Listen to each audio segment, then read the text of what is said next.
click, buy, deliver.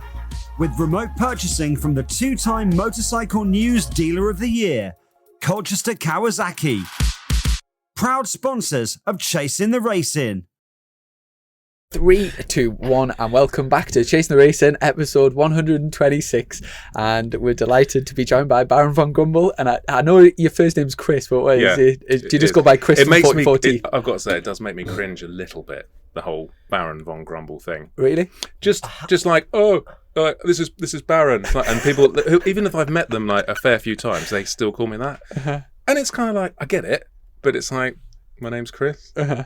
Well, we'll go with Chris. Not very no, Chris is shite. Go with Baron. It's 100%. Well, Dom's pretty shit as well, to be fair. mate, I'm 100% shit, but I know what I like, and I like the word Baron, so let's go with that one. Okay, the thing that is cool about it is if you've kind of created this character, and it allows you to if you're playing the character of Baron, Baron can say stuff, and Baron you're acting the part of Baron. Do you know what I mean? It's Alan Partridge. It's not Steve Coogan didn't say that horrifically horrible, like upsetting thing that's offensive to millions of people.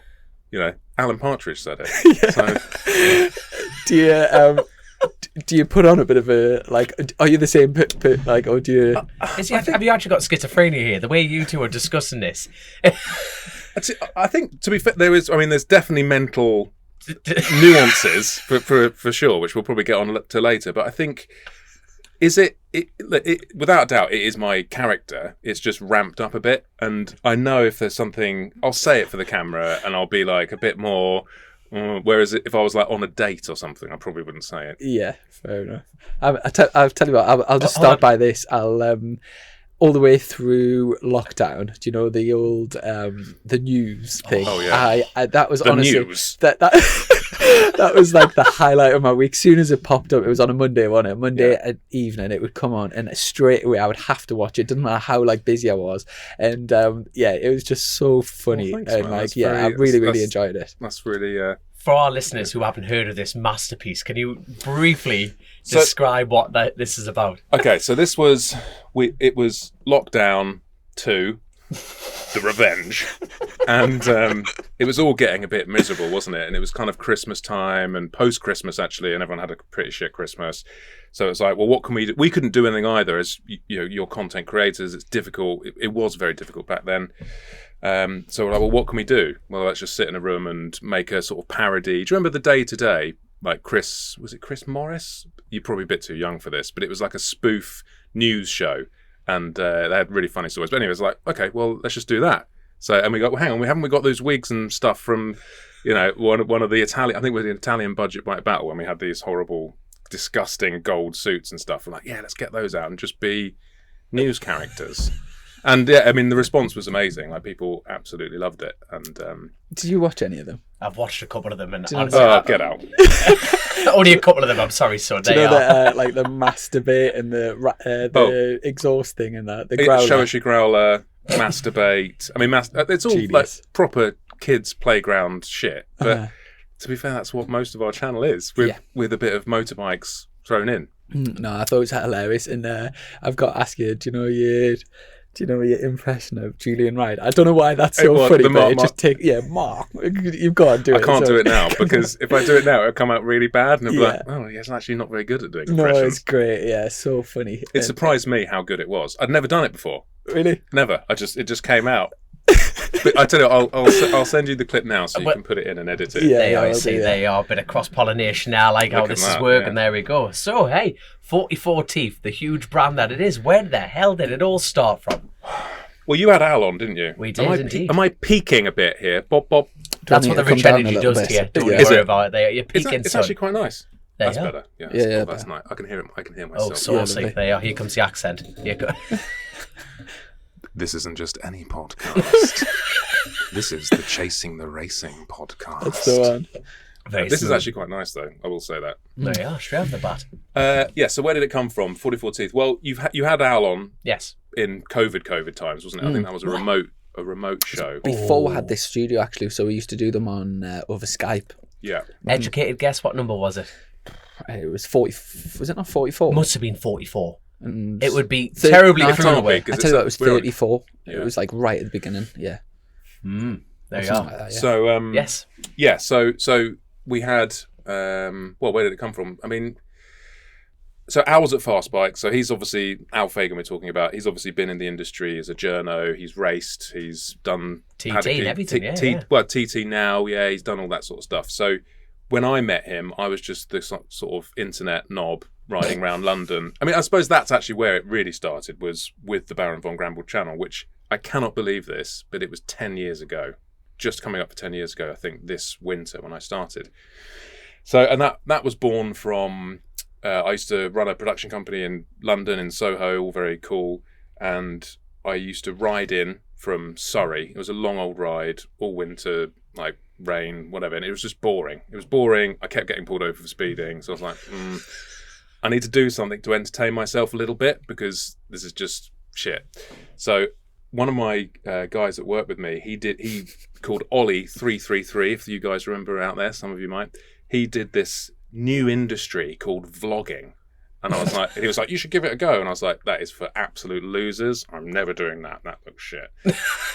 And then he was like, he was like, no, it's fun. It's fun. You should try it. And I was like, okay, fine. And also a camera on your head would self-regulate your riding a little bit. Because, you know, if no one's looking, you sort of maybe overly aggressive and, you know, maybe do things that you wouldn't normally do if you knew you might get busted for it. So a camera sort of helps regulate it. And I put it on and just started talking shit as I wound through the traffic of London. And it wasn't really about motorbikes, to be honest. It was just about life. It was about things that were annoying, hence the Baron Von Grumble name. Mm-hmm. And I moaned a lot, and that was it. So where's Baron Von from? Literally, it was like, what shall I call this shitty fucking thing? And I was like, I don't know, Baron Von Grumble. Really? Literally off the top of your head job. Straight, yeah, that was it, straight in. Uh-huh. And so, I mean, some of them videos, like driving through London, just sort of commentating on things. So they've got like mad views, haven't they? Numbers wise. Yeah. Well, back then, so this was 9 years ago. I was second in the world, the second biggest vlogger, motor vlogger, behind a guy in the States called Jake the Garden Snake. Shut up. No, yeah. To be fair, he's an alright guy, but anyway.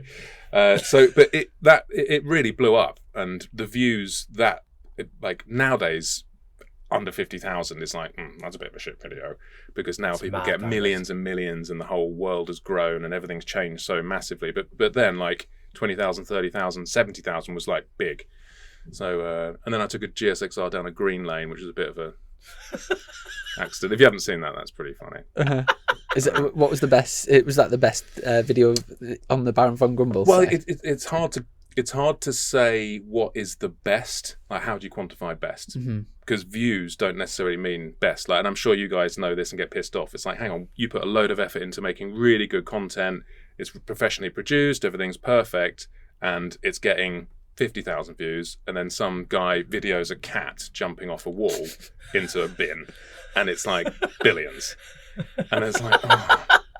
So what is best out of that? Technically, you'd say, well, the cat jumping into a bin is best, but you can't. What's your favourite? Yeah, I was about to say, that's a perfect way to answer that one, isn't it? What's been your favourite one? Well, that's a long question. I can't even remember. What about if I got the channel up now and just flick through, what do you think is like the proudest? Which one would you say? Probably something like alcohol-induced knob chat, which was I got absolutely battered the night before. I stayed up in the office, got absolutely. Can we say that? Of course you can. We'll bleep it out. And then I woke up and I was like, I had just a horrible oh god. But that night out, I met these guys who were in a travelling circus, these Norwegian guys that were axe throwers, and they would do this show throwing axes and stuff. And anyway, we got chatting and had like really good night. Just met these random guys, and we were talking about if you've got a blood cock or a meat cock. Now, a blood cock is a cock. I'm so glad you're about to explain this. Carry on. This has nothing to do with motorcycle. Who cares? No, keep going. Keep going. Okay. So. Or you may refer to it as a sports cock, which is one that's small and compact, but when it's time for action, it kind of inflates. It's a shower or a grower. That's the best way of putting it. Okay. Yeah. So and it was just me describing this hilarious incident that I had with these strange Scandinavian axe-throwing bloodcocks. Right. And that was probably about 7 years ago, and still now people in the street sometimes are like, all right, bloodcock. And so from that, you built up your own channel, and then did you think to yourself, there's something like get Al involved and sort of combine? Yeah, so it was good actually, because a lot of the industry at that, like I started growing to a point where brands like motorcycle brands started getting interested, and I think I got invited to a couple of things like KTM and which was great for me, but I was just a knobber. The bloodcock. Yeah, a bloodcock.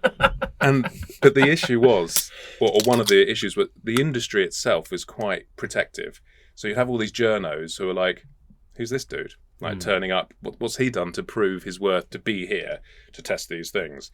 And it was I had quite a lot of heat. Like Visor Down particularly ran a story. It was, well, I'll tell you that later. But it was quite a bitchy place, to be honest. Like now I'm sort of accepted into it. It's I understand why. It was just a new evolution, sort of like someone coming. Imagine if someone had never raced before and they just rocked up on the grid next to you, and you'd be like, what's this guy done to deserve to be there? Yeah. So I understand the animosity at the time. It was in today's world, it would be like, so you turn up at a bike launch and then there's like a TikToker that you've never heard of. And you'd be thinking like, but back then, because it was such a new, fresh, sort of weird industry, like, what is this vlogging thing? It's still really new to people.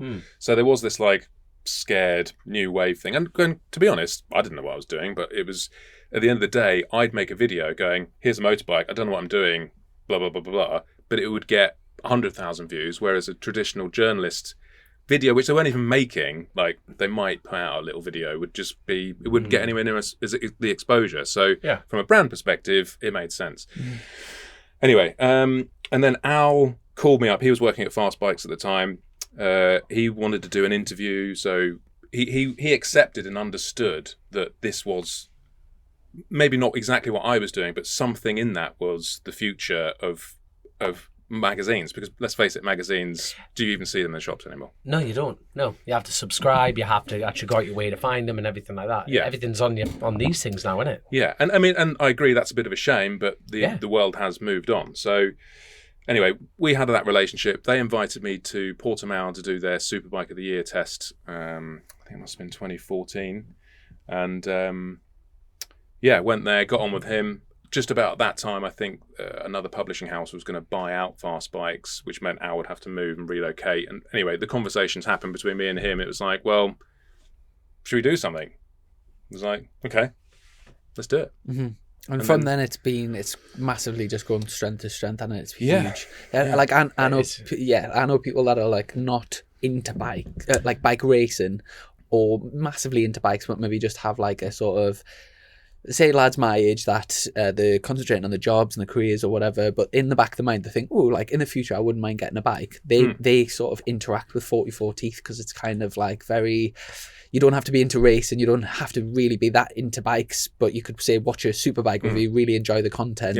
I mean, I'll be honest, I don't really know that much about bikes, to be honest. I didn't even pass my bike test till 2008, so I was like 30.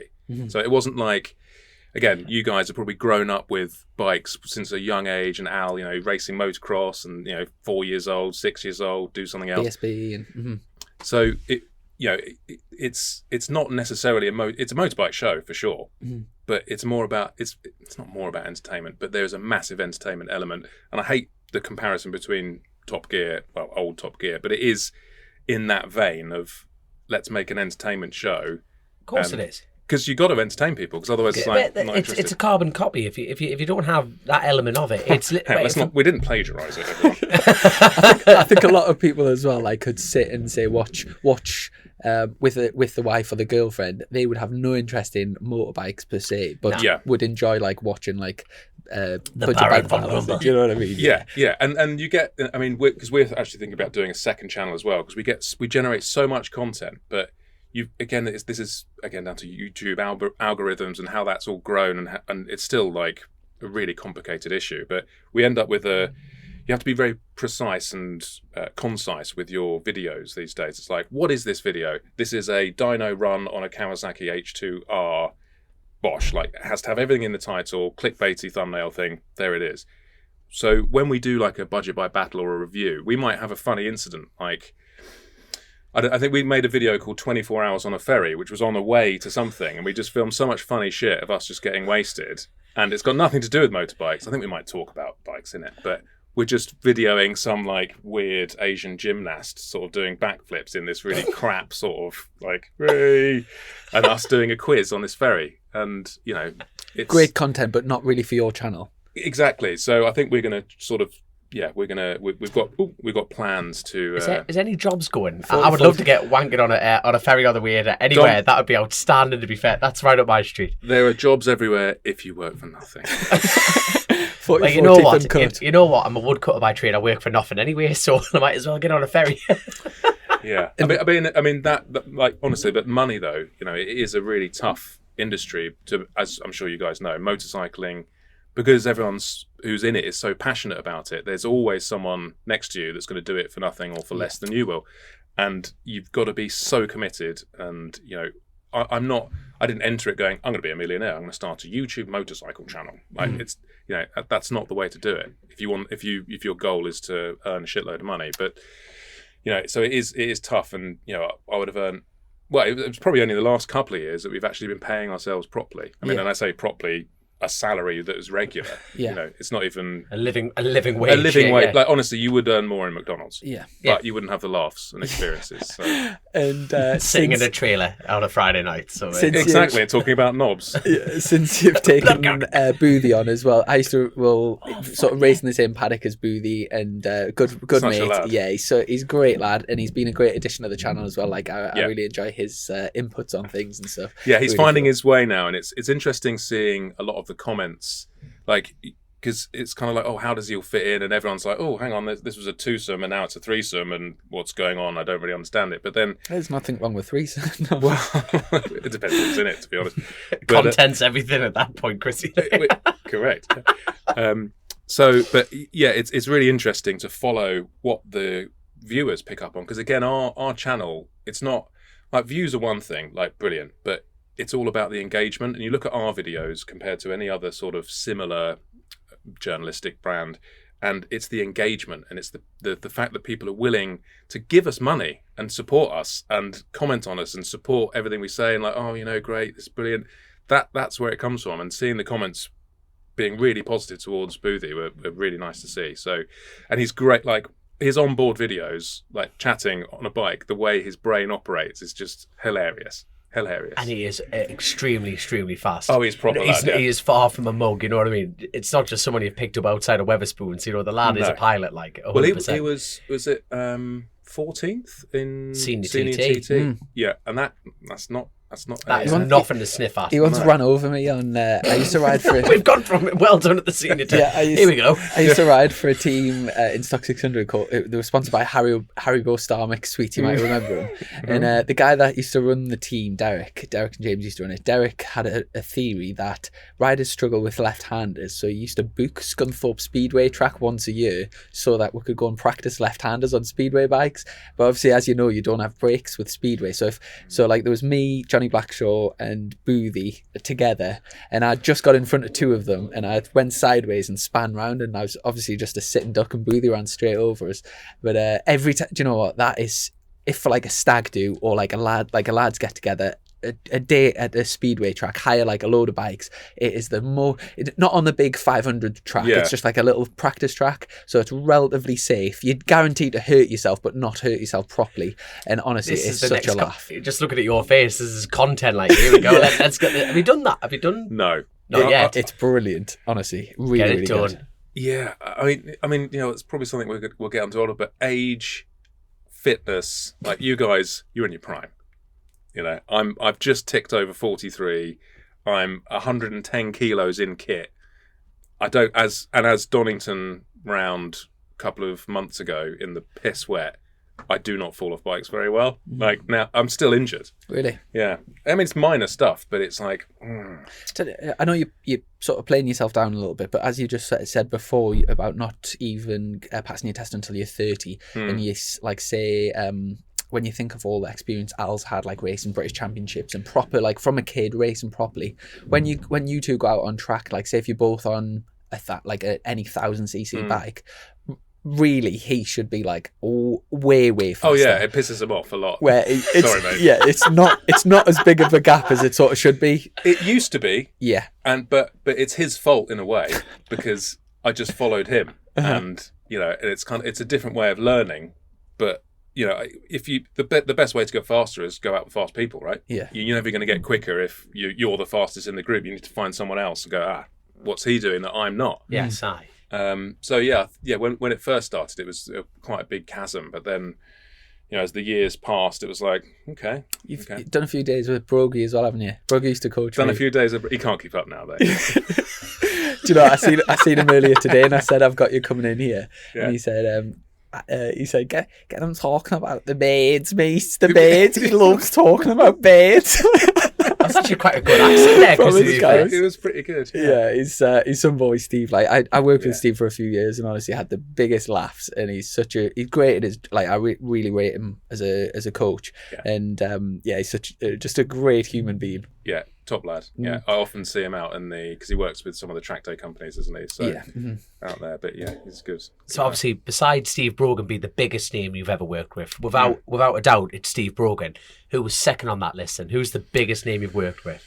Oh, I don't know. I mean, I don't know. I'm just thinking, going around everything that you've done and like testing all these bikes. Have you ever just bumped into someone going, "Holy shit!" Like a bit starstruck?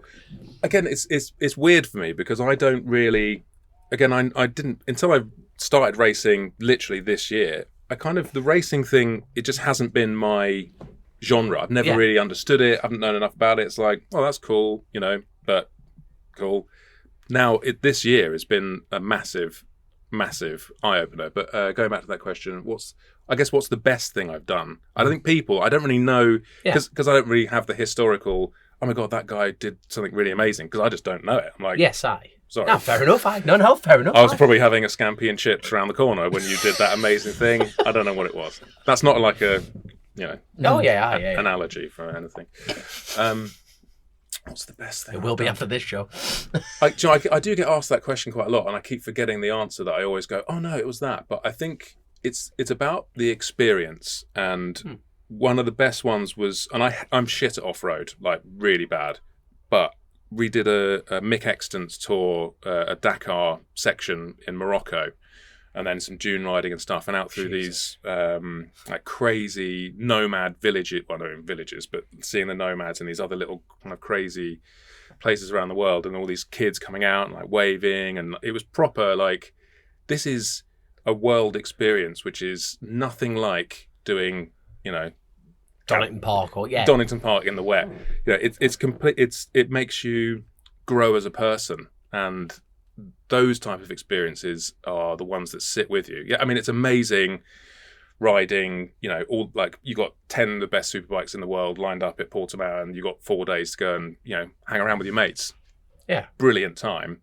But the big ones that sit with you are the experiences that you can't just. Well, you can buy it because Mick actually used to do it as a tour, but. It's the money can't buy type. Proper bucket list things. Yeah. But now that you've had a taste of that, now that you know what you're looking for, and obviously that experience is stuck with you, what's added to your bucket list after those situations? Would you like to try and replicate, like, Pikes Hill? But that doesn't even happen anymore. They've cancelled the bike side of it, which is shite. Because that was a huge one on my list. Like going over to New Zealand, like even going to like Spa for me. I've done Spa. That was a huge thing for me. And have you ever done Spa? No. Mate, it'll ruin all the shite here. It is the most outstanding place. Yeah. It is phenomenal. Get your lads, get on some mint bikes. I would definitely love to do that. Even if you went round on a unicycle, you'd enjoy it. You don't need 2 wheels. It's phenomenal. Would you ever fancy doing? I know you've. We'll talk about this in a bit about like getting into racing this year and doing the ACU and stuff. But would you ever consider doing like say a Manx Grand Prix or any like race or a Scarborough race or something like that? Or is it not really your thing? I just don't think I've got the mentality to to commit to something like that. And I'm ultra competitive, so I hate losing. So if I can't, it's like going into the racing this year. It's kind of like, oh, I'm going to be shit, but I'll give it a go. But then you start getting a couple of results and go, not that shit. Like, and then the mental sort of games, which, yeah. That's why we're all sitting here. You know, anyone that do with bikes has that mentality. That's the blunt side of it, isn't it? Even someone going to work thinks, oh, I'll just add this, I'll do that. But I think with like any of the sort of road stuff or any of the, yes, I'd love to go and do a lap, but I've got to have it in my mind to go, look, I'm an old dude who's never done it before. Like, the pressure's off. Don't go fast. Just enjoy it. But I won't be able to. I'll just be like, I want to go fast. I totally get that. And I'll go, oh no, I fucked it. Oh no, I'm dead. Yeah. and it's kind of like it's very much, people use the analogy a lot about doing rock climbing and then doing rock climbing without a harness. It is very much similar in terms of the danger. You're really putting yourself out, and people get a buzz from that. But and kids. I mean, I guess you guys don't have kids. No, I can't even look after myself. No. So well, not can I. I'm amazed I've got one. But no, but saying that, you know, you did that section of the Dakar. Did you not get off like, you know, with what you've just explained to me? Did you get off that bike and go, you know what? I'm having a go at that. Yes, but then, you know, you're again. Well, you're with Mick Extons. You're not going to go faster than him. Al's obviously a pretty competent. He's done a lot of motocross and off-road stuff. So I'm kind of a bit sick of being the shittest person in the group. And now Boothy's come along. I'm like, hire someone slow. yeah, let's get someone slow. Yeah. Me, I'm available. Well, in fact, actually, you were in my first ever race. You were in it and set the lap record at Donington Park. This year. Yeah, beginning of the year. I'm a part of history, you see. There we go. Sorry. Speaking of racing, so you went and did your... And you just cut everyone up and you're just riding like a complete dick. Wait, Chrissy taught me. So. After years of like doing track days and doing these bike launches and stuff, to go and do your ACU license this year and to line up on the grid and sort of experience that whole thing, like the build up and the red lights and like the qualifying and all that sort of thing. Was it what you expected? So okay, this is a big topic. So the racing this year, yeah. I mean, was it what I expected? No, it wasn't actually. And I'll start by saying it has changed my perception of anyone who has ever got off their arse and got themselves to a racing grid. Like, even if it's cars or whatever, like, just to sit on that grid, to get yourself there and have the balls to do it, should, like, really, that's half of the race won, you know. And anyone who does that and puts, let's face it, you know, it is a dangerous sport. You are risking quite a lot to be there. And like, firstly, like, round of applause for everyone who does that, because it is, you know, it's a crazy thing to do. And I don't think I appreciated just how kind of terrifying it is. Like, the first time that you set off, like, off you go, Chris, here's your race bike. Like, where do I go? I was like, I don't even know where to go through the garage. It's a completely, like, alien experience. And then there's some woman going, stop. And I'm like, what have I done? They're like, oh no, I'm just checking your number. I'm like, okay, oh my God, what am I doing? And they're like, that way. I was like, where? That way. And it's like, you know, and it's just like an overwhelming thing. Riding the bike's the easy bit, I think, like, once that happens. But it's that build up, the thumping chest. I mean, it's a proper rush. I mean, it's a proper... Yeah, it is, isn't it? Yeah. I'm especially, well, my first races, and especially when I stepped up to the bigger classes, the very first time, like, I got on a grid with 600s, to me, that first time where you all line up and you're about ready to go, you all put it in gear, and the biggest thing for me was, if I stall it here or if I have a problem, like, and look behind and there's like 40 bikes, the heavy bikes that are going to be flying at us. And that to me was just like, that was the danger thing. It wasn't like getting my knee down or going fast around a corner or like braking hard or accelerating hard. To me, all of the nerves and stuff were surrounded about, like, and then once I got off the start, it was like, right, like, settle down type of thing. But yeah, even on the, you were doing twins, weren't you? Super twins. Super twins, yeah. I'm just even on the super twin grid, you know, like, say if you stalled on the front row, the front three rows, you'd still be in trouble. You're in big trouble, God. Especially with Chelsea tractors about to run you over. You think 600's heavy, and it was the CF. You were riding a CF, weren't you? It was with CF Moto, Gary Johnson's Mrs. sort of company. Yeah. So Freddie. Yeah.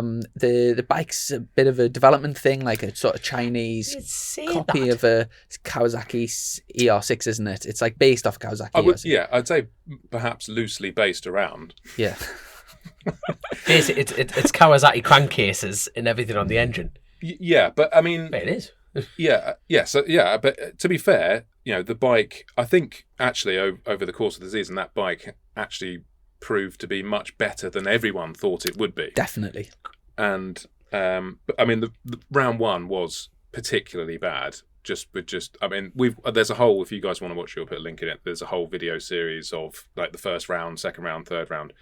And the first round, I think we only completed two of the races anyway, because there was just sort of loads of issues with it. But it's the first round of a season where there's not a massive budget, where you've been working on it all winter. It's like, where's that bike? Right, let's drag it out. Everyone's late. Here it is. Let's do the best we can. Now, to be fair to them, though, the thing is about Super Twin races, right? Is the fact is they're miniature super bikes. People don't actually get how much money gets pumped into them. Now, the outstanding point with the CF Moto is Tommy Down. I can never pronounce his surname. Tommy Downs. Yeah. In stock twins, he's He reliable. He won the championship. He's won the championship, and the thing is a stock basis, and that's what you build upon. You know what I mean? So Freddie, everyone at Quadzilla and CF Moto, and like Gary's been developing that bike. The first time it came out with anger, like full on, this is not to be messed about. It was zebra colour. Now, was it pre-zebra, or I think it was a zebra bike?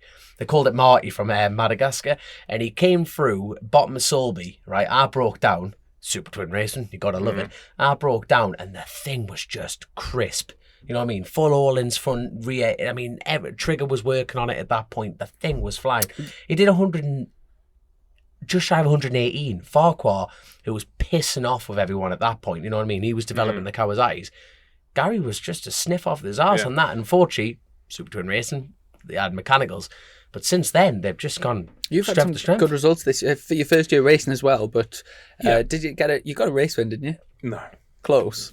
Don't worry, we can edit this out. Let's start again. You got a race win, didn't you? I remember watching one of the videos where you were like, it was there. I mean, it's racing, isn't it? But you can't beat yourself up about it. But that was Cadwell Park, and I had the pace. I don't have the racecraft. I was stuck behind a standard twin, which was very, very, very fast down the straights. And I just couldn't get past the guy. And was it an SV650? It might have been. No, it wasn't actually. It was, I think it was a Yamaha, actually. But anyway, I mean, it's on video, and it's just like, and he's like riding real loose, and I was like, oh God, like finally got, and I could see the race leader, like 2 seconds in front, 3 seconds in front, and then he was there, and I finally got past him on the penultimate lap, smashed the lap time, like gained 3 seconds on the leader, and was 0.05 of a second behind P1. What's of the? That's a win for us. So I just needed one lap, yeah. one like, in clear space, but I was stuck behind him for 8 laps, and it was really difficult. Over the course of the season, biggest high, biggest low. That weekend, to be fair, biggest high.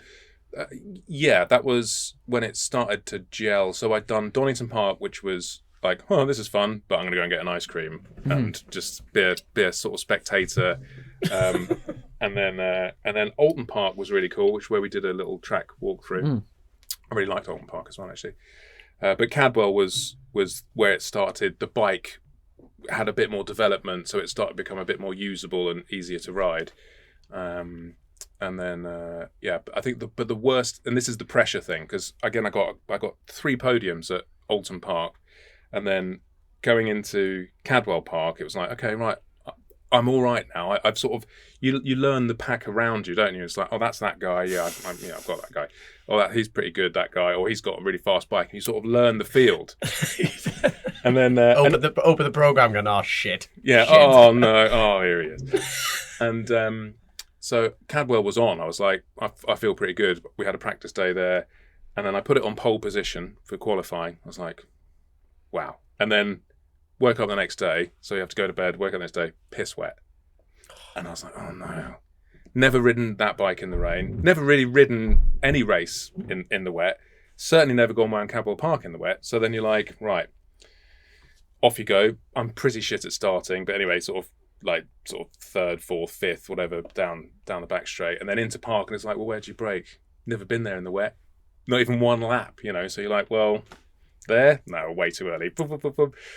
And anyway, just didn't like the way it felt, and it sort of all started falling apart. And I was like, no, that was my chance. And then you just sort of beat yourself up about it, but composed yourself, got back into it, and I think I finished third in the end of that one. But it was kind of, it was such a high of I'm doing real. By the way, I then continued in the last race. That was when I got second, almost first of that season of that race weekend. But that weekend really highlighted the mental struggles and the mental pain and pressure that you go through as if you want to be competitive. If you're there for a laugh, fine, you'll do all right. But just the mental strength that people have to be consistent, calm, make the right decisions throughout the whole season, not let it get to you. I'm not one of those people. I know this now. Like, it's not for me to be that. Maybe if you did it for 10 years or something, you'd have sort of a bit more of a better understanding. But that pressure is, until you've been in that situation as a viewer, I'd be like, oh, why didn't he just stuck up the inside there? It's like, I will never judge anyone for suddenly falling down the field like, oh, why is he so shit today? It's like, which is what some viewers tend to say, oh, well, you're only as good as your last race, aren't you? What happened? It could be anything. Yeah. Someone could have, done a couple of clickers on your suspension, and it's like, whoa, there's something weird here. What's going on? It's a little bit like from the sofa. It would be very easy to say watch a race, and let's just say World Superbikes, for example. Yeah. And you're watching, and say Jonathan Rea crashes out of the lead. It's so easy to bet, he's cracked under pressure and things. Then you think, if you know what he's doing at that speed at that thing, and it's so easy to sit back and just pass comments, but the skill and how close margins they're going. Even British Superbikes is high level, but then World Superbikes step above. It's it's very easy to have opinions, but not really grounded opinions. Yeah, and it's and particularly with the world watching, because I'm sort of trying to do this as a video series, and so all of my vulnerability is out there. It's and I don't, I'm hold my hands up. I don't really know much about racing. It's not been part of my life. I'm not in the paddock. I don't understand things. So I'm going to probably say something on here that might be embarrassing, but fuck it. You are who you are, Tate. Exactly. There's nothing I can do about it. I can only learn from any mistakes. I'm amazed I'm still on the show. I still know nothing. So am I. Here's a good question for you then. Coming into a world where, for example, me and Dom, we've been, racing since for a lot of years, and you grow up to know who people are and what they've achieved and stuff, and it's a very gradual process to just come into say the racing world, the paddock and whatever, and meet various people. Is there anybody that you've been really pleasantly surprised? Say you've known them as famous riders or whatever, or watched them on. Only Chrissy Round. Is there anyone you've been pleasantly surprised? Yeah, you're choking on something there, son.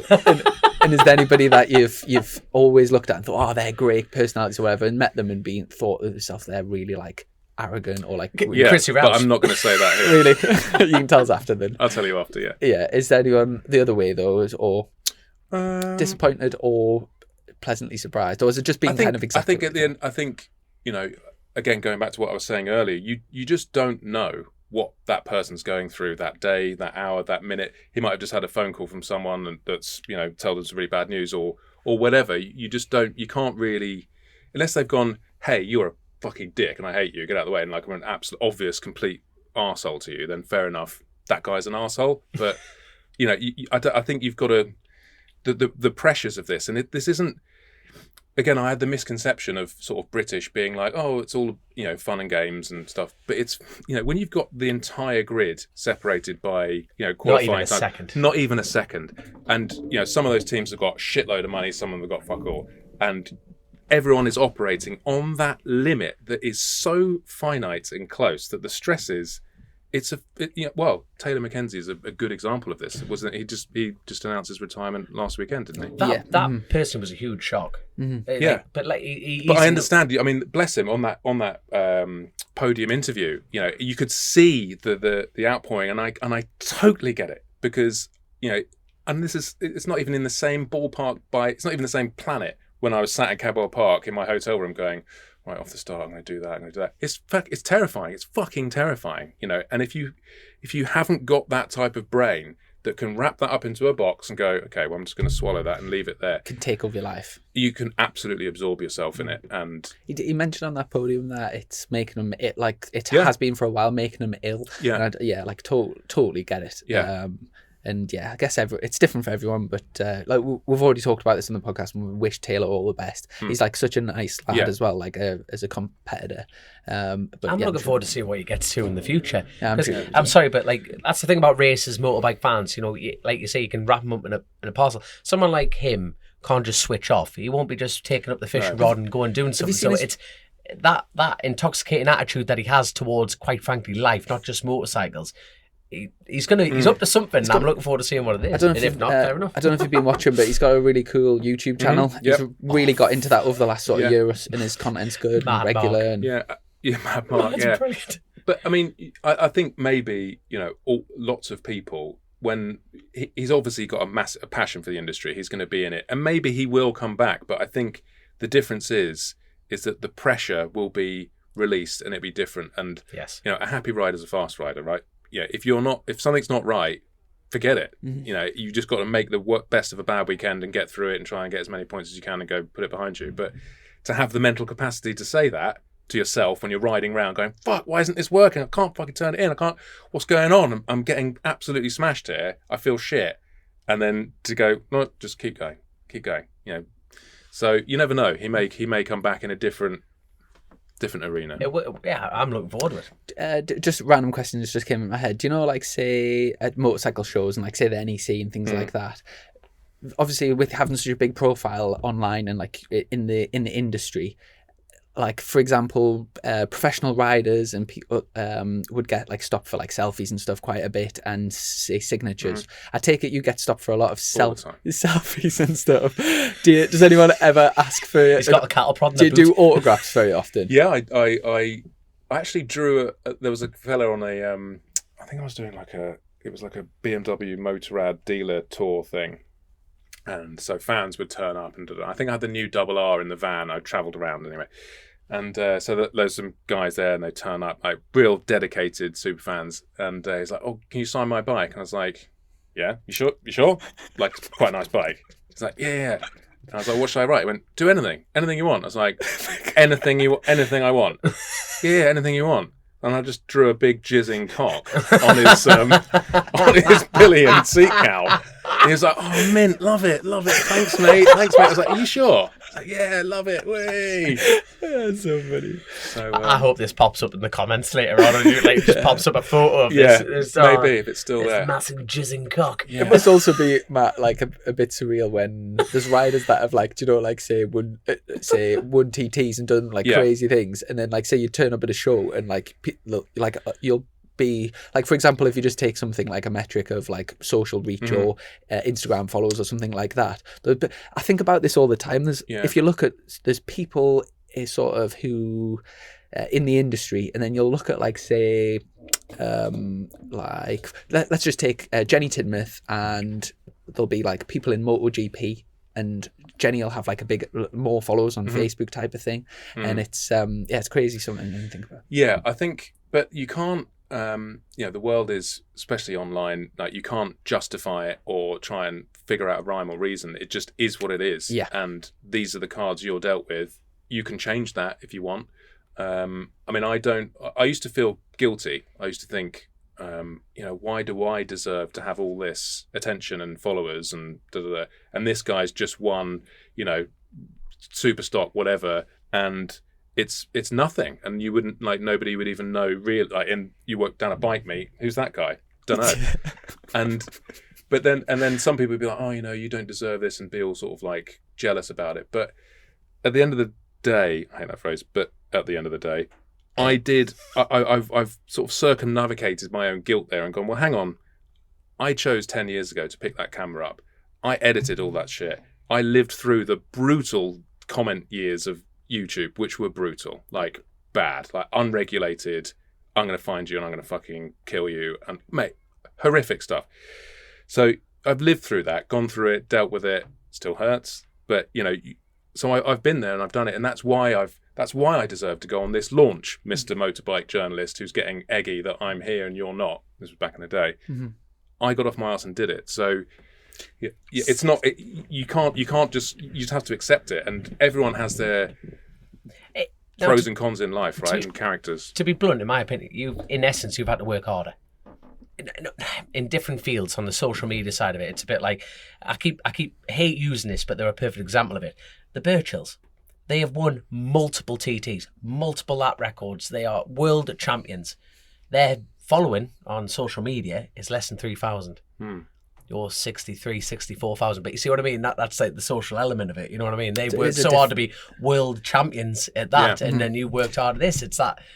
That's the thing. Graft pays off. Just going back to the negative comments thing, it's a huge topic, and it's really, for somebody that's not in the social eye and then becomes in the social eye, like for example these sort of, so, like say people who go on Love Island, they go from having like say they'll have the friends and family following them on Instagram, they go on a show and all of a sudden they've millions and millions of eyes, and the abuse on social media and whatever, if you gradually kind of go up, you must get sort of used to it, and it's sort of you mentioned the negative stuff on YouTube. How have you dealt with the trolls? Trolls. I mean, there is only one way to do it, and that's ignore it.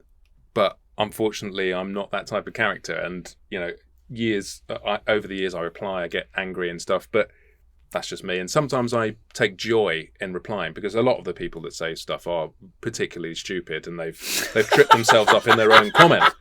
And you're like, well, anyway. But just going back to that person on Love Island or whatever, I think if the producers of that show do not install some kind of psychological training and preparation for that, then they should be in big fucking trouble, because that like the way that the internet can just tear your soul apart and screw you up and throw you on the floor tomorrow is disgusting, in my opinion. And I think there's a lot of stuff that needs to be done to try and regulate this. I mean, particularly nowadays, you've got censorship here and there and everywhere, which we've spoken about, and it's just.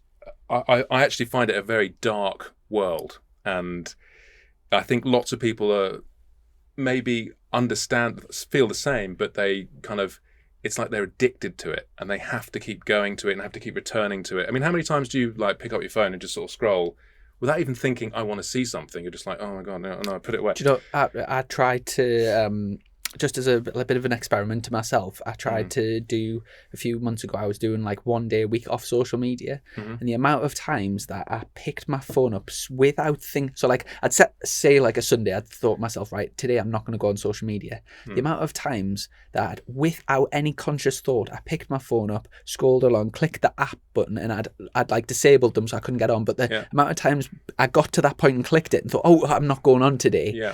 It was like, the smoking thing where like you get used to just putting something to your mouth, and it was terrible. And obviously, that thing on Netflix, The Social Dilemma.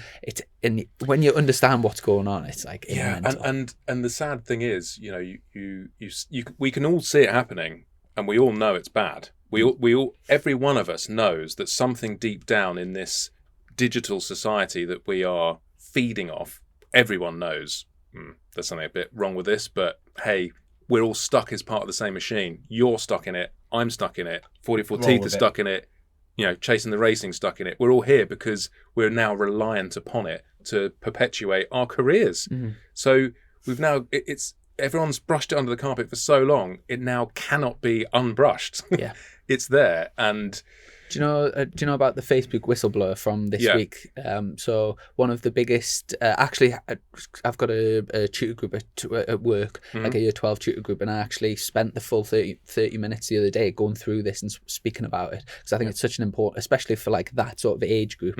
And basically one of the internal researchers that from Facebook has leaked loads of private investigations and like private research projects that they've done. One of the things that their own researchers found is that say like Facebook and Instagram and whatever, it has a negative effect on young girls their thoughts about their bodies, but they've found that the more that they feel negative about the bodies, the more likely to return to the platform, which makes them more money from advertising. So therefore, so the social media companies have got a choice to like optimize towards protecting those people or going towards, which is a corporate business they will never choose to do. Exactly. And right? then there's the question of regulation and where do the governments get involved. And if I was overlord, king of the world, which I often think about, how good of a fucking world it would be. On the bucket list today.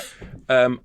I think you've got to start by, first of all, the individuals among us, we can all end this tomorrow.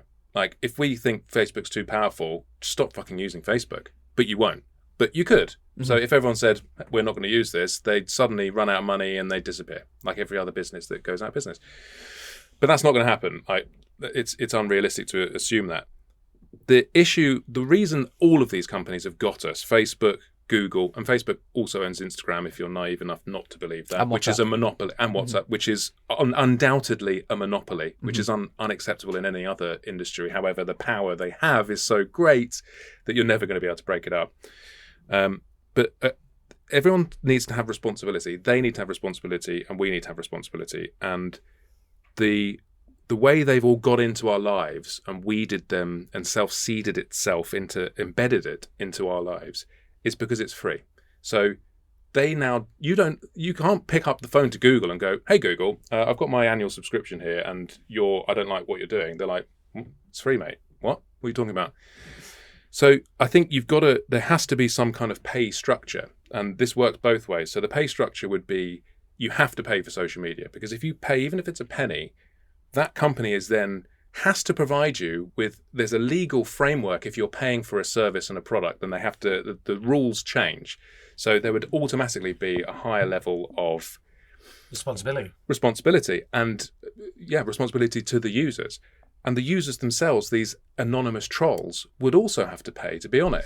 And it's very difficult these days to buy anything, purchase any sort of transactional thing online without knowing who you are. So the anonymity then would go. So then some little arsehole who's going to just go on there and just piss everyone off, they're going to have to think twice to go, well, actually, I put my credit card behind the bar. It's like you've left your credit behind the pub, the card behind the bar in the pub. Done that once, never again. Exactly. They've got it. You're fucked. You've got to go and pay the bill. You can't just run off. So I think that's the first step. How that would ever happen, I don't know. But I think for me, it feels like a natural... Yeah, you're right. Get rid of the free stuff. Anyone giving you anything for free is up to something. See, the mad thing is, how they talk about mental health and everything like that. So do you like a free hoodie? Yeah. That's why I kept the labels on, Chrissy. I'm not telling me sold the door. You can wrap yours up and sell it. That's the one. Limited edition. But no, like you say, it's like, the mad thing is, when the social media element came in, what came very, very quickly in that slipstream was the fact of like... Bringing it back to the racing. Chasing the racing. But the fact is like mental health. Mental health came so quickly in behind that for that exact reason, how publicised it is. And the fact is, you got one dragon fighting another, haven't you? So you're thinking, hopefully something gets down to that route. This is actually a good time, because we do our patrons can send in video messages, and I had a quick look through, and this sort of links in nicely via the Facebook WhatsApp. Exactly. So this is a question for you, and it's from Will Sniffing Skid Marks. Good evening, gentlemen, and Dom. Oh, cheers, mate. Will Sniffing Skid Marks calling in from the Netherlands. Couple of questions for the Baron. Hi, Chris. You've been quite candid in the past about men's mental health and depression. And I was wondering, has riding, racing, or filming 44 Teeth had any contribution, positive or negative, to your own mindset, your own well-being, and how to deal with things? And if I was trying to get a friend out who was suffering a bit down in the dumps, out for a ride or to a bike meet, what advice would you give to be able to do it in a sensitive way?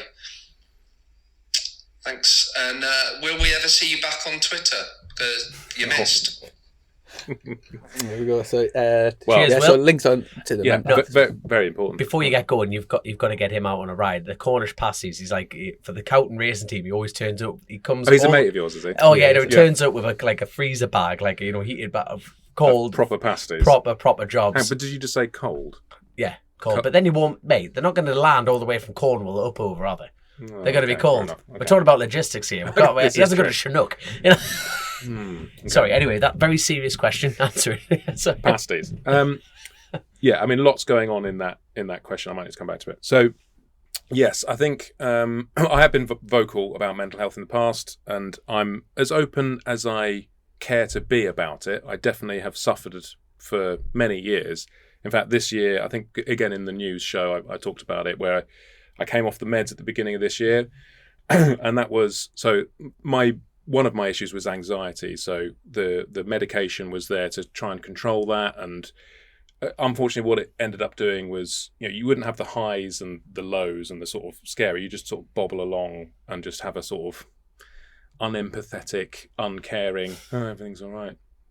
Yeah, life. And it wasn't bad, but it certainly wasn't good. So anyway, I kind of made a decision to get off that, and then to try and take that safety net away, and then put myself on a racing grid to deal with those pressures and anxieties of fucking, when you, if I can prove to myself that I can go and sit on a racing grid with all those guys and compete, then when the next time I'm struggling to get out of bed in the morning and get in the shower, it's going to be like, come on, Chris. Oh, boing.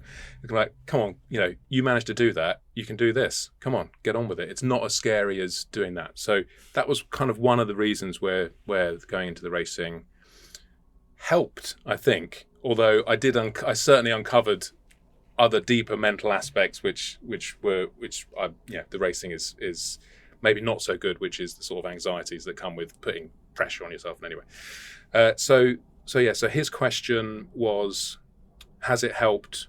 Has motorcycling helped with depression?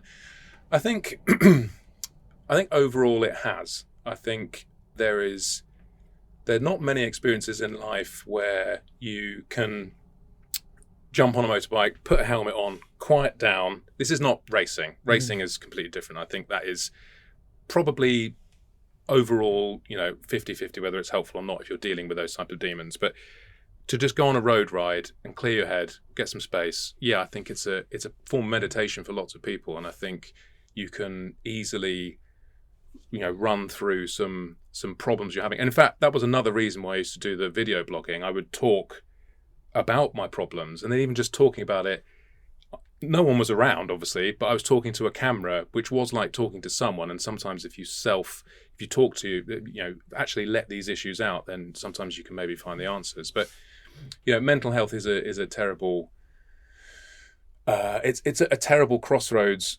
It's a terrible time this year. I think in particular we've had some awful years with this virus and the impacts that's had on everyday life. And I think, to be honest, I don't think I've felt as bad as I have this year. And I think that's a combination of the somewhat hopelessness and the combativeness that the internet brings into everyone's lives. And it's just like, what the fuck is going on with everything? It's not just, can't do this and you've got to put a face mask on. I can deal with stuff like that. But it's the division that all of this sort of stuff is causing. And I don't have the answer. I don't know. I'm struggling with it. And in fact, recently I went to see, I wanted to get like a diagnosis of, rather than like, I've got depression, like, yeah, okay, I get that. But I wanted someone to, like a proper person in a lab coat, to go, you've got bipolar disorder. And go, oh, okay, what's that? I can treat that. Fine. So anyway, so I went to see this person. It cost me 350 quid, which is quite a lot of money. And anyway, sat down, had a good chat. And it turns out that I'm on an ADHD sort of spectrum thing, which I thought just kids had, like the ruly little shits in school, which I'm sure you deal with it all the time. It's like, oh, little Benji's ADD, you get out. He wants to give you an answer, but he can't. No. And but it manifests itself quite different, like fairly differently in adults. And I didn't really know this and appreciate it, but just going out there and getting a bit of a a diagnosis has now led me to go, okay, well, there's some things I can do about that now. So I think if you are struggling with it yourself and you're on the fence and just think, well, depression's depression, I would say if you can afford it or you can go through the NHS, go and try and get yourself to see a professional. Not necessarily a counsellor that's going to go, you're going to turn up at their house and you see some hippie in her back garden, like, oh, how do you feel today? Like, try and see a proper psychotherapist, doctor, who can at least pinpoint where to start. Because I think in learning about the ADHD and how, and again, if I interrupt and jump across your words, that's the ADHD, that's what it does. Like, my brain moves so much faster that when you're saying a question, I've already sort of answered it in my head and I'm trying to reply to you. So apologies again to the viewers if I overtalk to anyone. So I think, yeah, that diagnosis has helped trace back some causes, because it's disorganization with ADHD. Lots of people are very disorganized with that. And I am awfully badly disorganized. Like, my bikes are immaculately clean, but my life is a fucking mess. Like, you know, God forbid you walk into my office, there's paperwork here, I can't open letters, like, just for the fear of, I mean, what good news comes in a letter? Let's face it, nothing. So anyway, but tracing it back, I now know that disorganization is a byproduct of this brain function that I have. So if I can now tackle the disorganization, which leads to anxiety, because I'm like, oh, fucking hell, I've got to open all those letters. You know, they're all sat there. What are you going to do? You've got to open the letters. But I haven't opened them because of the, you know, not wanting to. So that whole organization thing, if I can get on top of that, that's going to help with the anxiety. And if I'm not anxious, I'm going to be less sad because of how your mental approach goes. So that's my own personal journey. As far as his mate goes, how to get him out, I think just, you know, call him up and just say hello. Mm-hmm. You know, you don't have to be like, how's it going? Are you all right? You know, I think there's talking about it and there's letting someone talk to you about it. And I think if you're there for someone, so you don't have to say, hey mate, you know, you can talk to me about your depression, because that might be like a bit too trigger. right. Yeah, it might be a bit too right in their face, but just let them know that you're there and that they can pick up the phone and talk to you or come round for a pint or whatever. So I think that's probably, everyone's going to have to judge their own individual friendships and how those relationships work. Speaking of this year and like I'm sure that's what you're talking about, like sort of projected on the nation. I'm sure in terms of like mental health and stuff, I definitely think the last 2 years has been a disaster in that respect. But one thing that has been so nice to see this over the last few months. A few months ago, if you'd said to me you're going to be at a gig at like an outside festival with tens of thousands of people, all packed in together, jumping around mosh pits and like listening to your favorite artists, I would have said not a chance. And a few months ago, I really lost hope that I was thinking that I really don't know when that's going to happen again. And to actually do it again and to experience it, I can't tell you like how nice it's been. And especially, you know, like say looking across, I mean, if you're in Australia right now and you're looking across to England and you were seeing like I mean like the biggest festivals and like what's going on. I mean, like I was out, it was my birthday last week and I was like out in Newcastle. Happy birthday, by the way. Packed all the like you could not get into any nightclub. It was rammed and everyone's just there. It's fresh as week. Everyone's there just having the time of their lives. And I'm thinking, thank goodness we're back on to something like. Yeah, but then it doesn't it scare you a bit, because everyone, I think if you asked anyone on the street or anyone in this paddock, went up to them tomorrow and said, do you think there's a chance that lockdown's going to happen again? I think every single one of them would say yes, because it's instilled in us now, and that little sword of Damocles is hanging over our heads. And you know, I've never felt as anti-government and big business and organisation as I do now, ever. And you know, and I think a lot of people accuse me of, like mates even or family, like, oh, you're just jumping down the rabbit hole, mate, conspiracy theories. And I'm not going to go into that here because we'll get banned and, you know, whatever. But I feel there is something deeply wrong with how information is getting to the public and what that information is. Now, I think everyone out there, most people out there also feels the same, but you cannot voice that opinion. The same, we just did it. I'm going, I can't talk about it here. Yeah. You know, what the hell? You know, what people should be able to talk about anything, and that is how issues get resolved.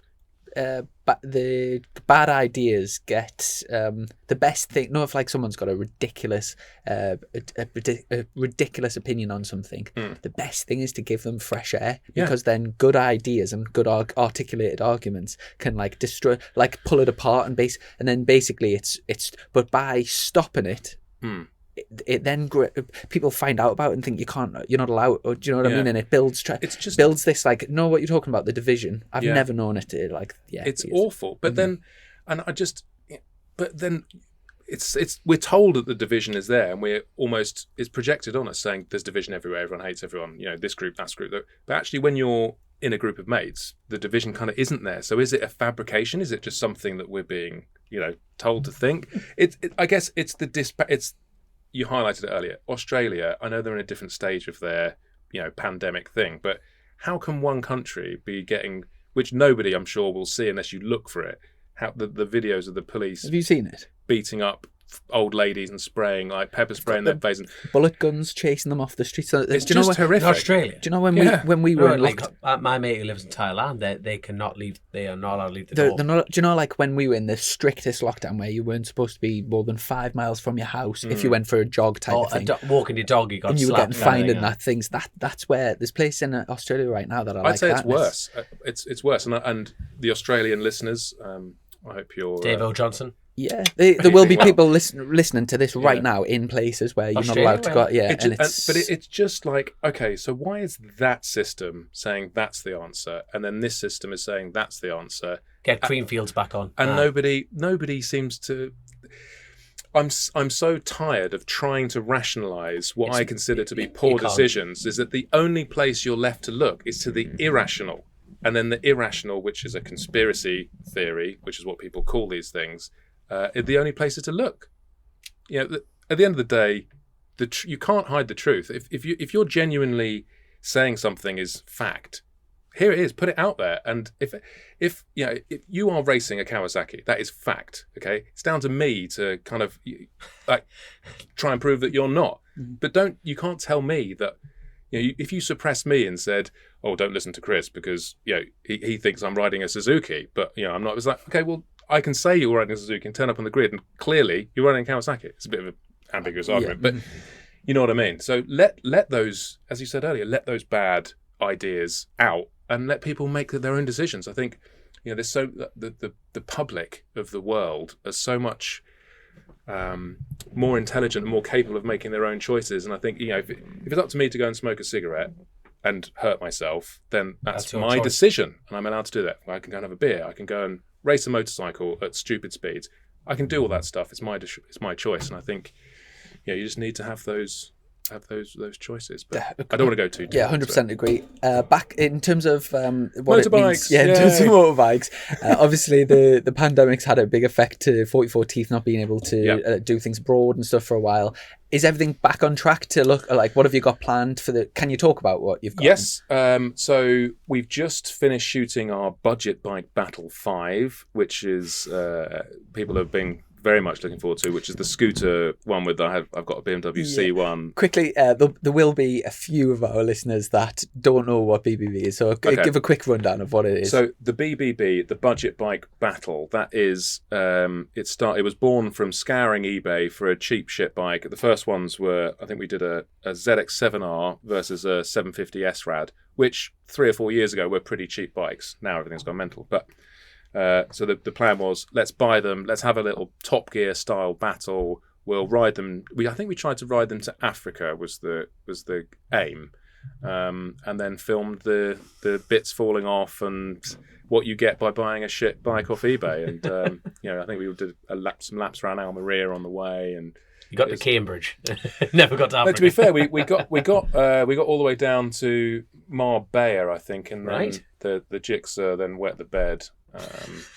Almeria is not far from Africa. No, you can see it. 20 odd miles, I think. You can see it.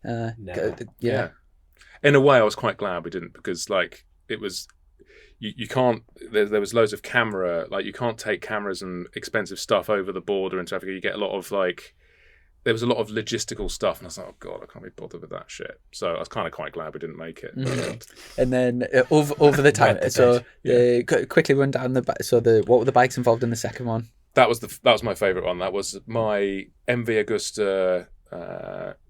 This doesn't sound like a budget bike, but the price we bought them for, it was a F4 312 RR, and this was cheap Italian exotics, and we rode those to Mugello. So we had that from here, and then Al had a 999S Ducati, and that was probably my favourite one. And then I got busted for speeding in Switzerland, and on the spot got fined 4,000 quid, chip and pin on the spot. Had to ring up my bank, get an overdraft, and immediate ban from riding in Switzerland. I had to put my bike in a van and drive it and get it sent over to Italy. What speed Is that ban still active?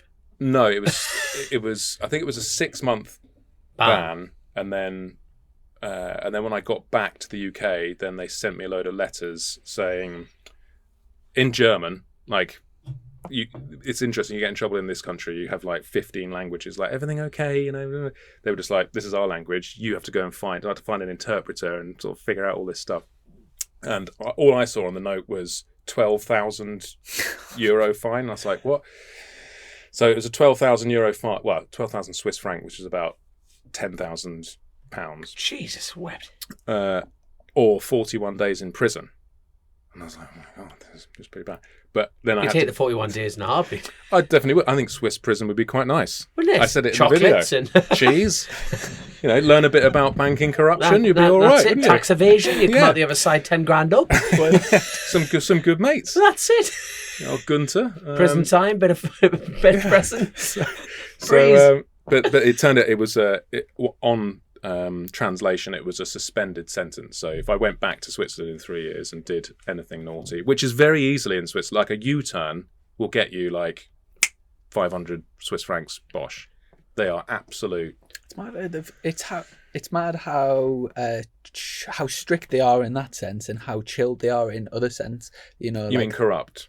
Yes. strict in that way. But like Switzerland is the home of what? FIFA, the UN, like I think it's the UN. Loads of like big international organisations choose to base themselves there. So they're kind of. I mean, I've got some great Swiss friends. If you're out there in Zurich and Pascal and everyone, I'm pretty sure there's a place in Zurich which is like a. How many accounts do you have open there? Like a many. There's like a prostitution thing where you drive through in your car and there's like. I don't know what you're talking about. What are you talking about? I love this. We're going from Swiss accounts to prostitution. This is what Chase the Race and deliver. That's what I'm saying. In like the super strict on speeding. Yeah. But then you can you've got like a driveway prostitution nosh thing. Yeah. Yeah. Just get noshed off. And you just think excuse me, love. I'm looking for a McDonald's. Whoa. Happy Meal. Yeah, go on then. It's and gambling and casinos and stuff. So it's a very strange playground. For a £4,000 fine, what sort of speed were you doing? That was 82 and a 50. That's like a 60 quid fine over, isn't it? Yeah, and look, I did the crime. I'm not denying that. Bad boys for life. It's all on video as well. It's a brilliant video, and honestly, it made it worth it, and I'll get into it in a second. 50. But the road itself was on the Grimsel Pass, which is one of the passes over the mountain ranges. But it would be like kind of like the de-restricted road out there, but with no traffic on. So it was like doing 80 on that road. Yeah, easily done. Easily done. But that was that was a very good video. That was the Budget Bike Battle 2 Italia speeding. 3, 4, and then this is 5. This is 5, yeah. And so you scooters and just in the UK. Yes, because we couldn't leave. Well, we could leave, but it's just too difficult. Does that come out as one? Is it like split up into? That'll be episodical. So that is we're editing that. We did a big superbike. I didn't actually do it because it was in the Isle of Man, and I couldn't go because of their policy with certain things. But that's going to come out. That big superbike test will be in the next week and a bit, depending on when this goes out. Did they do it at Derby or was it on the roads in Alaman? Mountain. That's a great idea. That. Yeah, and I think the boys even managed to get the road closed. Oh my for God, a I'm couple giving of me runs. left arm for that. So that was pretty cool. Well, by all accounts, I wasn't there, so don't watch it because I'm not in it. But no, it's fine. And then BBB will be edited. I mean, it's a massive. I mean, I'm sure even you guys with just 3 cameras that are static and running, you appreciate editing stuff is not that easy. But honestly, this BBB is probably. I mean, it's silly. It's stupid. Don't watch it to actually genuinely find out what kind of disabled vehicle you would like to buy, because it's non-factual. But it is. There's some very funny moments. Yeah, look forward to that. I'll tell you what, I forgot to mention this. I did Mete a couple of weeks ago, and you know when you talked about 10 grand, Matt Stevenson, you know, the guy with the mullet. Mm-hmm. My God, he literally cracked the revolving door of the hotel entrance in Belgium, the world's poshest hotel. I couldn't believe they put a bunch of supermoto lads. So, lad called Hakey, if I get that name wrong, I'm going to be so sorry. So Davey Todd and him, well, I put their lads and said, right, we need these riders over. And Matt Stevenson, within like 20 minutes, we were a few beers in, stuck his arse against this revolving door, cracked the window, 10 grand fine.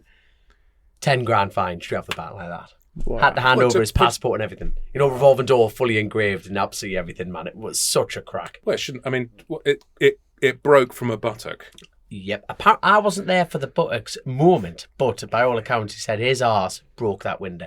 But wow. I tell you what, get your lads to go to Mete for a laugh, man. Like chainsaws of bars off, like 3 a.m, fireworks blaring. It was just absolutely savage. These days, I mean, to be honest, these days, this energy drink at this time of night is actually making pretty me feel hardcore. I mean, it's like wow. Friday nights. I mean, it's sugar free, so we're not all the way in there, but.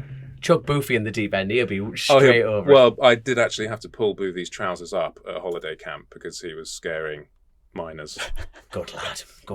And I don't mean the ones that are down the pit. So we've got the BBBs coming out and the Superbike thing. Anything else on the pipelines for people to watch out for? There's so much stuff. It just comes down to time. I wish we had. And here's the thing. And I know we're not Top Gear and we keep comparing it to Top Gear, but I think the average budget for I think there was like 6 episodes of Top Gear in a season or 8 or something like that. I think the average budget per episode is like 1.2 million, something like that. And you know, our budgets are like, we'd be lucky, you know, and I'll be candid about it. You know, if we were doing a feature, we'd be lucky to get 4 or 5 grand to do a 4 of us, cameraman, week away.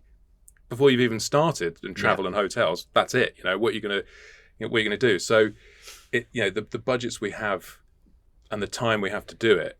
It's I've got ideas everywhere, and I just wish that we had. That's why everyone needs to go out and go and 44team.com. buy some merch. You do have some pretty cool merch, to be fair. Well, in fact, and there is going to be some. Again, we might even. I'll send you a link if this goes up before we do it. But yeah, there's going to be some new merch ready for Christmas. The first time I saw your logo was a Macau Grand Prix on board. Yeah. When I first went there, it was just. I remember watching it, going, "That's intense." Never mind Peter Hickman tipping into turn 1. I was like, "That's mint."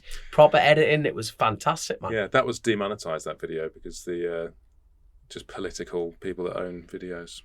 Oh, for God's sake! But no, anyway, that's how I recognise your logo straight off that. I've watched it millions of times just to live. It's a pretty cool video. It's a fantastic video. Fantastic. Got loads of Patreon questions. Okay, go on. So let's start with Alex Hunt. Really enjoyed watching the Super Twin racing videos this year with CF Moto. Have you got any racing plans for 2020? Also, really like the 14 countries in 24-hour series. What that. That's my answer from earlier. Was that a bucket list type of challenge? And what else is... Well, we've talked about what else is on your bucket list. Plans for 20... Are you racing? At the moment, no, because I'm scared, I think. I had a really bad round at Donington Park and it was piss wet. I'd had some family issues and sadly my aunt, bless her, passed away that morning on the way up there, and it was a very difficult weekend, and I'm not blaming anything, but it was just a difficult weekend. The weather was absolutely pants, and as we've just seen, was it last weekend, Donington? Mm-hmm. It's pretty fucking slippery in the wet. I mean, it's kind of when people are crashing bolt upright, it's like this is so difficult, and again, I didn't have the racecraft to deal with it, but yes, I had some I high-sided through Starkey's Bridge, which is 6th gear on the twin, and it hurt, and that I remember sliding, going, yeah, this is not this is not good. Going back to what you were saying right at the beginning about having respect for anyone that chooses to do it, it's, you know, every single person's sort of signing up to potentially do that. Yeah. You've got to take your hat off to anyone, really, haven't you? I think so. Yeah. I mean, just finish the race, but I can't remember what the question was. Race next year. Oh yeah, race next year. But I will say that 24-hour thing. So that was, you know, when you asked the question, the bucket list. I did a thing with my good friend Charlie, who we broke a world record, which was we visited 14 countries in 24 hours, and we started in where did we start? I think we started in Croatia or Serbia, Croatia, Bosnia, and then went all the way up through Hungary, Austria, and finished up in Netherlands. Jesus. In about 22 hours later. Yeah, it was amazing. Fair play. Yeah. In the World Book of Records for that. No, I invited them, and I said, because before we went, if you have video footage of it, which we did, it's documentable, and then you can sort of do it after the day. But then they said, it involves speeding, so they're not going to ratify it as a world record. Oh, that's a shame. What kind of world do we live in? Yeah. The Sam Downs. It's in kilometres, that, not mile per hour. Don't worry about it. Sam Downs. He's got something about the double bloody decker. What's that? Double bloody decker. What is it? That was, God, it's just this thing that stuck with me. So it's like a catchphrase, like, oh, shut that door. And stuff that just happens. It was and people still buy me double deckers, like continuously. Do you actually like double deckers? Not anymore. So if anyone's out there and think, I know, I'm going to buy Chris a really nice gift. I'm going to get him a double decker. I mean, now I've opened it up. I'm probably going to get a shitload of double deckers now. But no, I think I just went in, I was on camera going to London, and I bought some petrol at a petrol station, and I just went, double bloody decker. And then it just stuck. And then someone was like, oh, can you say double bloody decker again? So I was like, yeah. And that was in the days when you had like sort of 500 subscribers. You almost knew them by name. So it was like, oh yeah. And Pete asked me to say this again, so I'm going to say it. I tell you what, I'm over the moon that you brought it up, because funny enough, I've got your head. Yeah. I mean, I would eat it, because I am. Got it's Sam Downs again. What's your favourite bike you've owned? That's a good question. An MV. It is. I bought Never. it back. I sold it and I bought it back. And because that trip summarised everything that a motorcycle experience should be. Yes, I got punished monetarily, but however, the flip side of that, because it was all on video, and if you watch the thing, it was like, what are we going to do? We've got no money. We only had $4,000 to make it, and that's $4,000 gone now. What are we going to do? So then it was kind of like, oh guys, can you buy some merch and stuff? I think we raised about $6,000 off the back of getting fined $4,000. So actually, it worked out pretty well in the end. So thanks to all the lovely subscribers that we have. So, but yeah, the MV means quite a lot to me. That's what I say. Because we got rumbled, didn't we? And you know what I mean? Yeah. And obviously everyone helped us to get back us on the road. It's amazing. Yeah, this thing got broken into. We used to have a TV. Yeah, I heard. Right, we got rumbled. That hung down there. We had a PlayStation 4. So it was quite cool, especially like on race weekends. But yeah, the same again. Somebody set a GoFundMe page or something like that. Everyone just got really just kind. got us back really, on the road. That's talking about all the negatives of social media. There is positives, isn't there? Like lots of cool people. I think if you add up the negatives and the positives, there has been more positives than negatives. But there's a point. Yeah. There's things to fix. We've got a few questions. Wayne Sherwood. In the early days, do you remember a unique character called Alan, aka Megawatt, from a Fireblade forum who had a Street Fighter stain? I do. He stayed at my house, I believe. Right, okay. He's a cross between Fred Dibner and Guy Martin and has provided me with years of entertainment. Yeah, that was when the internet was like, oh, the internet, let's just get some strangers round. And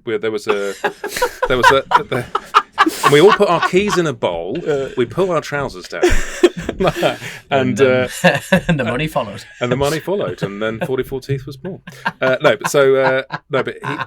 We were doing RAF Odium is very near me, and they do every few months in the summer. They would do an airfield riding day, which is basically a track day, and I was a member of the Fireblade forum at that point, and yeah.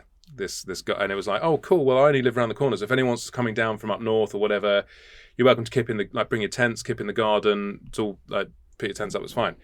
And just he came, and I was like, mate, you might as well sleep in the spare room, because I felt bad. Did he sleep inside? I can't remember now, but I was like, I woke up in the middle of the night, it was over. No, but I just felt bad, like, oh, you just like, because I was like, oh, come down, we'll have some beers and a barbecue, like get to know each other, and no one else came apart from this guy. Oh, never. Oh well. Who's laughing And now? who's laughing at fucking losers? Exactly. Not Alan. Alan's a ledge. Alan's up there. He's on the plaque. He is, yeah. Yeah, Alan. Sorry. Just a few more. We've got one from Sam Ward.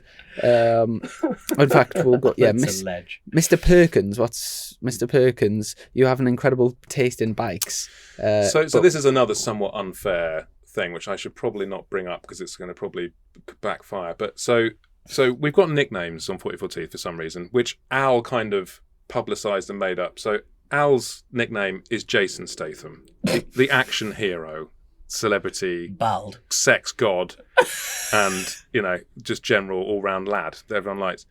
Mine is Sue Perkins from the Bake Off.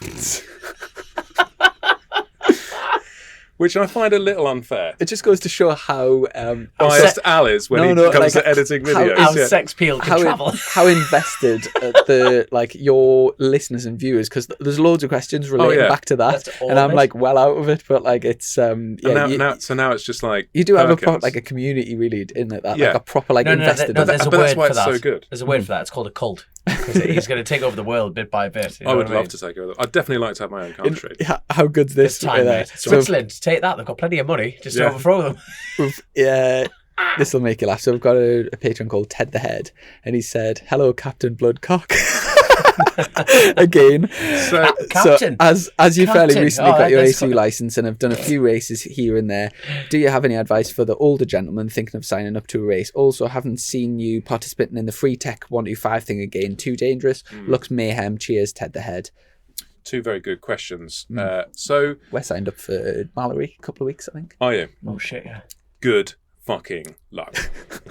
Have you got any competitive races after that? No. Okay, you'll be fine. It's called the no insurance endurance for no reason at all. That's the only reason that would do. I wouldn't have done it in the middle of the season. So easy to injure yourself. Man, did you see the video we put up? I think it was Knock Hill. Yeah. And that guy coming around the outside of Boothie and literally hit another rider so hard he bent his handlebar. Anyway. So, what was the first question?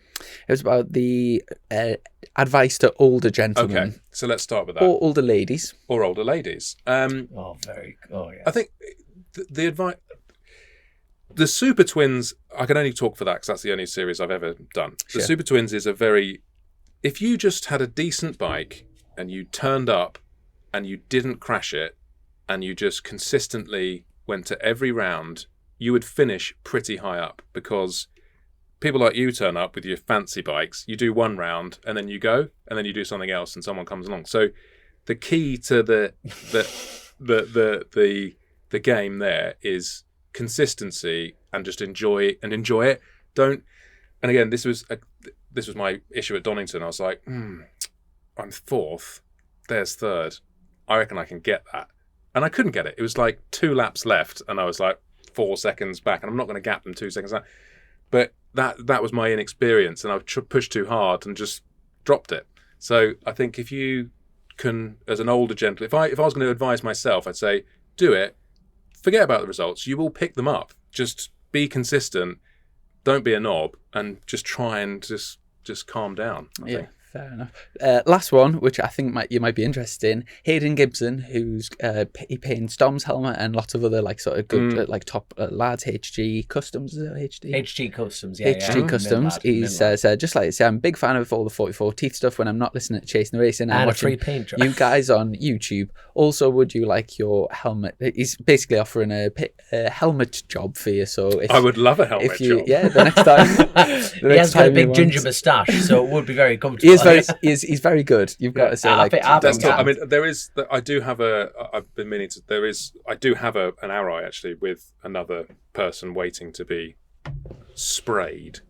So maybe mid next season. But yeah, still got one on the way. Yeah, brilliant. Well, before we wrap things up, we'll always give a chance for people to plug. So obviously we've got 44teeth.com for all merchandise and stuff. Yep. You've got your Baron Von Grumble YouTube channel and which I will just I mean I haven't put a video on that for it's got to be well over a year now. So and that's quite an interesting topic, and I won't go on because you want to go to bed. But it's very difficult once you've stopped doing something, because now the next video to go back has to be a fucking banger, or Don't do it at all. or don't do it at all. Yeah. So it's kind of like, oh, but then you put too much pressure on yourself, and then you overthink it, and then so I'm kind of at that. I really want to do a video about all of the topics in this world that we, again, would be good at discussing. But it's not YouTube now. The internet is not the place to put that because you're just going to get a load of shit for it. So I don't know. Fantastic. So in terms of like plugs and stuff, you've on Instagram, you're not on Twitter. No, Somebody asked about. Yeah, I got banned from Twitter. So never be returning. I got banned, and then Losers. They let me back, but I was like, do you know what? Fuck you, Twitter, because quite frankly, it's the arsehole of all social medias, and it, like, the way I describe Twitter is it was all right, but then the normal people slowly started leaving. So now all you're left with is the fucking hysterics and the hysteria, and it becomes a self-perpetuating echo chamber of those people because the normal guys are fucked off. So the percentage of mentalists that are left, it's massive. So then they kind of think that everyone has that perception. But it's just that all the normal people have gone. I'm going to use that word again. It's a cult. Yeah. So not to return on Twitter, but on like brilliant. Facebook and Instagram and stuff. Yeah. I'm not on Facebook either. All right. So just Instagram. Yeah, just Fair Instagram. enough. Well, a huge thanks for coming up. Thanks. Like I'm not just saying it because you're here. I like thoroughly enjoyed especially the news things through lockdown. It really helped us get through.